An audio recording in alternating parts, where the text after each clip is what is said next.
నేను ఉద్యోగంలో కొత్తగా జాయిన్ అయిన రోజున మహానుభావుడు బీబీఎల్ నరసింహారావు అని ఇప్పుడు శరీరంతో లేరు వారు, వారి దగ్గర వేశారు నన్ను మొట్టమొదటి రోజు.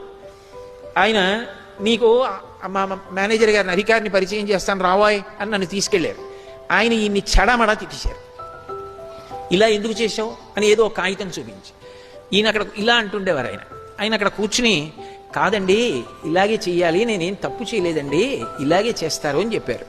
ఎంతో మర్యాదగా చెప్పారు. ఆయన తిట్టారు, నన్ను పరిచయం చేశారు. నేను హడిలిపోయిన ఇటు ఇలా తిడుతున్నారు. ఈయన తిరిగి వచ్చేసాం. వచ్చేసిన తర్వాత కాసేపటికి ఆయనే లేచి వచ్చాడు.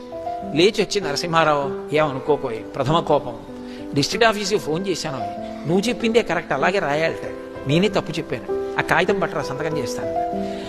చిన్నతనం కాదు నాకు తెలియక నేను అడిగాను, ఏమన్నా మరి మీరు చేసింది తప్పు కాదని తెలిసినప్పుడు అలా మాట్లాడతారేంటండి అని అడగరేంటండి మీరు అన్నాడు. ఆయన నా వంక సర్రున చూసి అన్నారు, ఆ కుర్చీకో గౌరవం ఉంటుందయ్యా.